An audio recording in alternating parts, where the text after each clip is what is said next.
शिकार का ऐलान। सालों पहले एक घने से जंगल में कुछ जानवर रहा करते थे। उनमें से एक शेर था और उसकी सेवा में हरदम लोमड़ी, भेड़िया, चीता और चील रहते थे। लोमड़ी को शेर ने अपनी सेक्रेटरी, चीता को अपना अंगरक्षक और भेड़िया को अपना गृह मंत्री बना रखा था। इनके अलावा चीता दूर दूर की सारी खबरें लाकर शेर को देता था, यानी वो खबरी का काम करता था। इन चारों को भले ही शेर ने अच्छे अच्छे पद दे रखे थे, लेकिन दूसरे जानवर इन्हें चापलूस मंडली कहते थे। सबको पता था कि चारों कोई काम करे चाहे ना करे, लेकिन शेर की चापलूसी खूब अच्छे से करते हैं। रोजाना चारों जानवर शेर की बढ़ाई में कुछ शब्द कह देते थे, जिसमें से वो खुश हो जाता था। इन सबके चलते जैसे ही शेर शिकार करता था तो अपना पेट भरने तक खाने के बाद वो अपने चारों खास पद में बैठे जानवरों को बाकी का हिस्सा दे देता था। इसी तरह लोमड़ी, भेड़िया, चीता और चील जिंदगी बड़े ही आराम से कट रही थी। एक दिन खबरी चील ने अपने चापलूस दोस्तों को आकर बताया कि काफी देर से सड़क के पास में एक ऊंट बैठा हुआ है। भेड़िया ने सुनते ही पूछा कि क्या वो अपने काफिले वालों से बिछड़ गया है। चीते ने इस सवाल को सुनते ही कहा कि चाहे जो भी हो, हम उसका शिकार करवा देते हैं शेर से। उसके बाद कई दिनों तक आराम से उसे खाएंगे। इस बात को सहमति देते हुए लोमड़ी ने कहा कि ठीक है, मैं जाकर राजा से यह बात करती हूँ। इतना कहकर सीधे लोमड़ी शेर के पास पहुंची और बड़े ही प्यार से बोली, महाराज, हमारा दूत खबर लेकर आया है कि एक ऊंट हमारे इलाके में आकर सड़क के किनारे में बैठा हुआ है। मुझे किसी ने बताया था कि मनुष्य जिन जानवरों को पालते हैं उनका स्वाद काफी अच्छा होता है, एकदम राजाओं के खाने के लायक। अगर आप कहें तो मैं यह ऐलान करवा दूं कि वह ऊंट आपका शिकार है। लोमड़ी की अच्छी बातों में आकर शेर ने कहा, ठीक है। इतना कहते ही वह उस जगह पर पहुंच गया जहां ऊंट बैठा हुआ था। शेर ने देखा कि वो ऊंट काफी कमजोर है और उसकी आंखें भी काफी पीली हो चुकी है।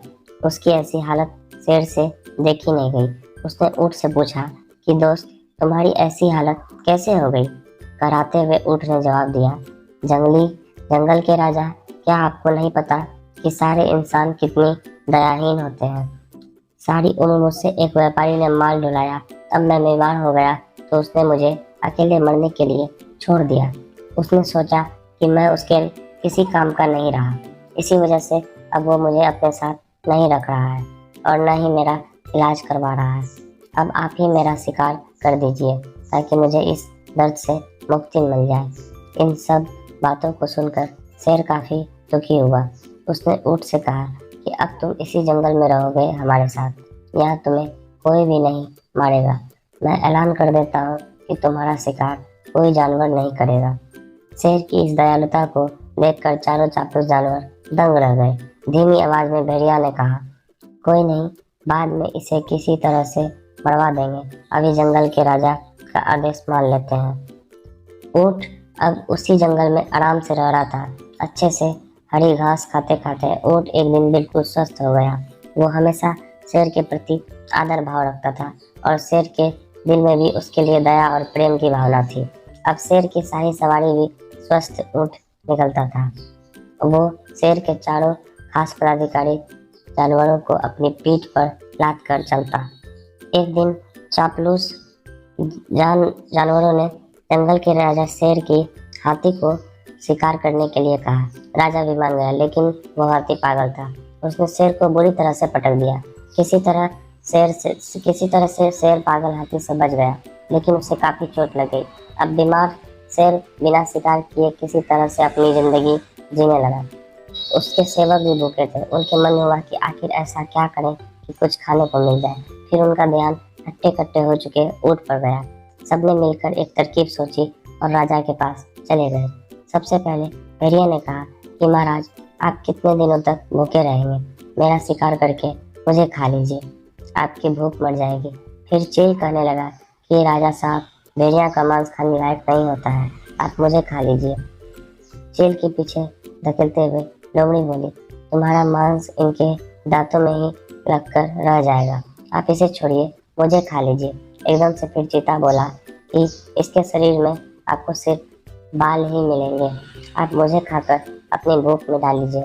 ये सब उन चापलूस जानवरों का नाटक था जिसे ऊँट नहीं समझ पाया। उसने भी एकदम से कहा कि महाराज, मेरी जिंदगी तो आपकी ही दी हुई है, आप इस तरह से भूखे क्यों रहेंगे, आप मुझे मारकर खा लीजिए। चारों चापलूस जानवरों को इसी बात का इंतजार था। उन्होंने एकदम कहा कि ठीक है महाराज, आप ऊँट को ही खा लीजिए, अब तो ये खुद ही कह रहा है कि मुझे खा लो, और इसके शरीर में भी मांस काफ़ी ज़्यादा है। अगर आपकी तबीयत ठीक नहीं लग रही तो इसका शिकार हम कर देते हैं। इतना कहते ही चीते और भेड़िए मिलकर एक साथ ऊँट पर हमला कर दिया। कुछ ही देर में ऊँट की मौत हो गई।